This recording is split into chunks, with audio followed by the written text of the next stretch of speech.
ആകാശവാണി. നമസ്കാരം. വായിക്കുന്നത് സുധീൻ സൈനി.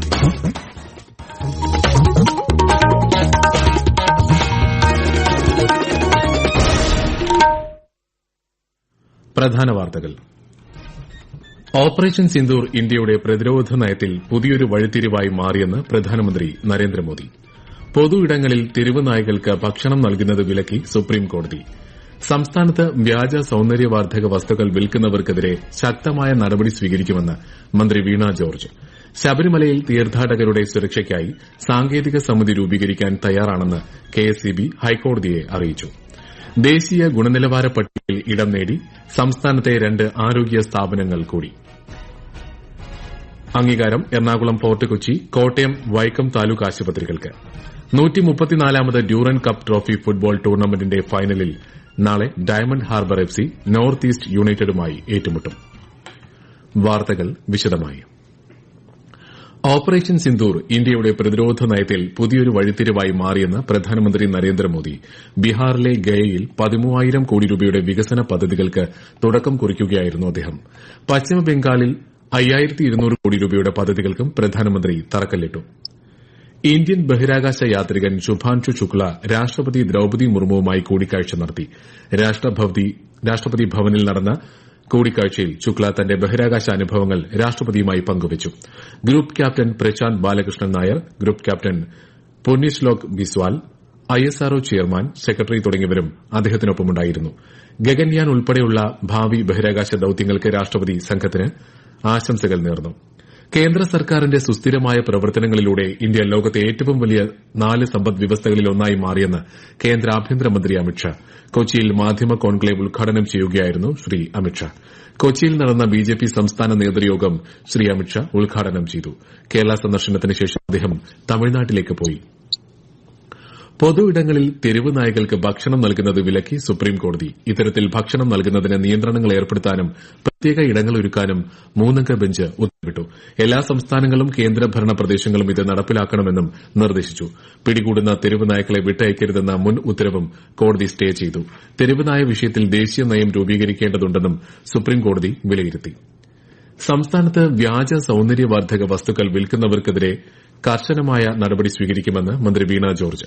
സംസ്ഥാന ഡ്രഗ് കൺട്രോൾ വകുപ്പ് നടപ്പാക്കിയ ഓപ്പറേഷൻ സൌന്ദര്യയുടെ ഭാഗമായി നടത്തിയ പരിശോധനകളിലൂടെ വ്യാജമെന്ന് കണ്ടെത്തിയ 4 ബ്രാൻഡുകൾക്കെതിരെ വിവിധ കോടതികൾ നടപടിയെടുത്തതായി മന്ത്രി പറഞ്ഞു. ജനങ്ങൾക്ക് സുരക്ഷിതവും ഗുണനിലവാരമുള്ളതുമായ മരുന്നുകളും സൌന്ദര്യവർദ്ധക വസ്തുക്കളും ഉറപ്പാക്കുകയാണ് ഓപ്പറേഷൻ സൌന്ദര്യയുടെ ലക്ഷ്യമെന്നും മന്ത്രി വ്യക്തമാക്കി.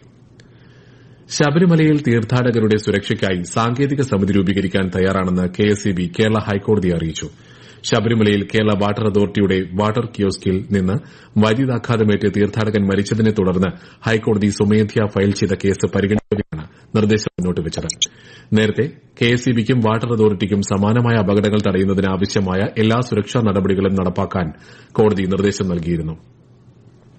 സുരക്ഷിത ജലലഭ്യതയും ജലജന്യ രോഗപ്രതിരോധവും ലക്ഷ്യമിട്ട് സംസ്ഥാന വ്യാപകമായി ജലമാണ് ജീവൻ എന്ന പേരിൽ ജനകീയ തീവ്ര കർമ്മ പരിപാടി സംഘടിപ്പിക്കും. ഹരിത കേരള മിഷൻ തദ്ദേശ സ്വയംഭരണ സ്ഥാപനങ്ങളുമായി ചേർന്ന് വിവിധ വകുപ്പുകളുടെ സഹകരണത്തോടെയാണ് പരിപാടി സംഘടിപ്പിക്കുന്നതെന്ന് Haritha Kerala Mission vice chairperson doctor T N. Seema Akashvani വാർത്തകളോട് പറഞ്ഞു. നമ്മുടെ കിണറുകളും മനുഷ്യരുപയോഗിക്കുന്ന കുളങ്ങളും ക്ലോറിനേഷൻ നടത്തി വൃത്തിയാക്കുക എന്നുള്ളതാണ് ഏറ്റവും പ്രധാനപ്പെട്ട കാര്യം.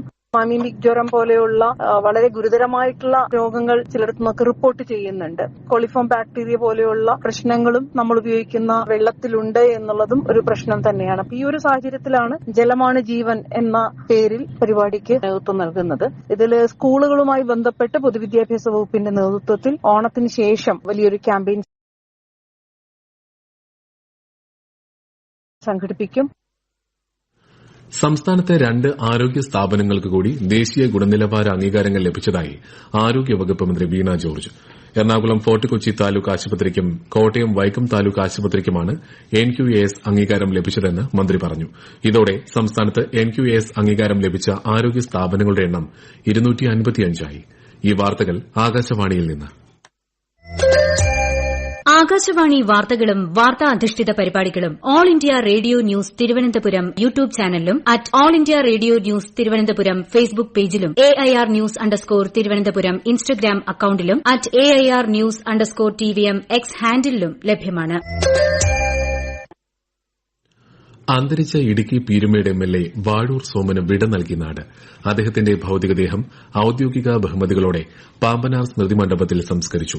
ഇന്നലെ തിരുവനന്തപുരത്ത് റവന്യൂ അസംബ്ലിയിൽ പങ്കെടുത്ത് മടങ്ങവെയാണ് അദ്ദേഹത്തിന് ശാരീരിക അസ്വാസ്ഥ്യമുണ്ടായത്. തുടർന്ന് ശാസ്തമംഗലത്തെ സ്വകാര്യ ആശുപത്രിയിൽ എത്തിച്ചെങ്കിലും മരണം സംഭവിച്ചു. 72 വയസ്സായിരുന്നു. മന്ത്രിമാരുൾപ്പെടെ നിരവധി പേർ അന്ത്യാഞ്ജലി അർപ്പിച്ചു. ഉപ്പുവെള്ളം കയറി വിളനാശം നേരിട്ട കുട്ടനാട്ടിലെ കർഷകരിൽ നിന്നും കൃഷിവകുപ്പ് നേരിട്ട് സംഭരിച്ച നെല്ലിന് സംഭരണ തുകയായി 1,17,00,000 രൂപ അനുവദിച്ചതായി മന്ത്രി പി പ്രസാദ്.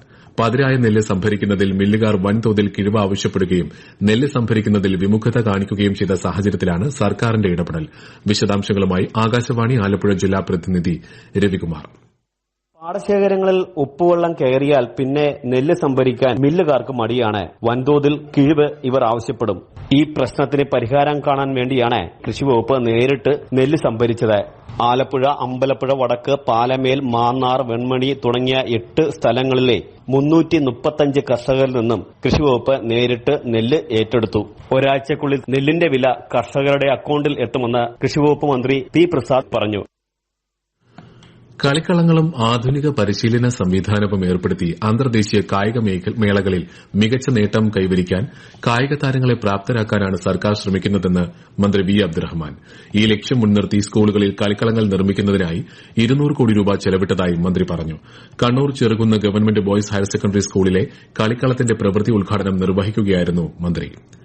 സംസ്ഥാന സർക്കാരിന്റെ ഇൻവെസ്റ്റ് കേരള ഗ്ലോബൽ സമ്മിറ്റിന്റെ ഭാഗമായി കളമശ്ശേരിയിൽ ആരംഭിക്കുന്ന അദാനി ലോജിസ്റ്റിക്സ് പാർക്കിന്റെ നിർമ്മാണോദ്ഘാടനം നാളെ രാവിലെ 11:30 മുഖ്യമന്ത്രി പിണറായി വിജയൻ നിർവഹിക്കും. വ്യവസായ മന്ത്രി പി രാജീവ് അധ്യക്ഷനാകുന്ന പരിപാടിയിൽ പ്രതിപക്ഷ നേതാവ് വി ഡി സതീശൻ പങ്കെടുക്കും. IKGSലെ നിക്ഷേപ വാഗ്ദാനം അതിവേഗത്തിലാണ് നിർമ്മാണ ഘട്ടത്തിലേക്ക് പ്രവേശിക്കുന്നതെന്നും ആയിരക്കണക്കിന് തൊഴിലവസരങ്ങളും ഇതിലൂടെ സൃഷ്ടിക്കപ്പെടുമെന്നും മന്ത്രി പി രാജീവ് പറഞ്ഞു. സംസ്ഥാനത്തെ സാമൂഹ്യ സുരക്ഷ ക്ഷേമനിധി പെൻഷൻ ഗുണഭോക്താക്കൾക്ക് സർക്കാരിന്റെ ഓണസമ്മാനമായി 2 ഗഡു ക്ഷേമ പെൻഷൻ ലഭിക്കും. ഇതിനായി 1,679 കോടി രൂപ അനുവദിച്ചതായി ധനമന്ത്രി KN ബാലഗോപാൽ അറിയിച്ചു. 62 ലക്ഷത്തോളം പേർക്കാണ് ഓണത്തിന് 3,200 രൂപ വീതം ലഭിക്കുന്നത്. ഓഗസ്റ്റിലെ പെൻഷന് പുറമെ 1 ഗഡു കുടിശ്ശിക കൂടിയാണ് അനുവദിച്ചത്. ശനിയാഴ്ച മുതൽ ഇത് ഗുണഭോക്താക്കൾക്ക് ലഭിച്ചു തുടങ്ങും.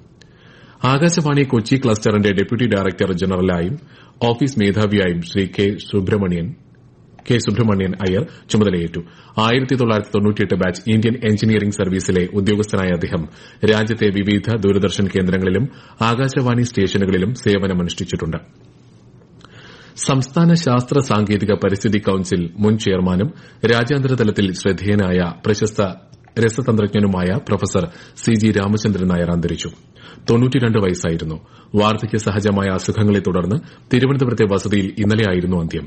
സംസ്കാരം തിങ്കളാഴ്ച തിരുവനന്തപുരം ശാന്തി കവാടത്തിൽ നടക്കും. സംസ്ഥാന ശാസ്ത്ര സാങ്കേതിക വകുപ്പിന്റെ സെക്രട്ടറിയായും സേവനമനുഷ്ഠിച്ചിട്ടുണ്ട്. 134ാമത് ഡ്യൂറന്റ് കപ്പ് ട്രോഫി ഫുട്ബോൾ ടൂർണമെന്റിന്റെ ഫൈനൽ മത്സരം നാളെ പശ്ചിമബംഗാളിൽ നടക്കും.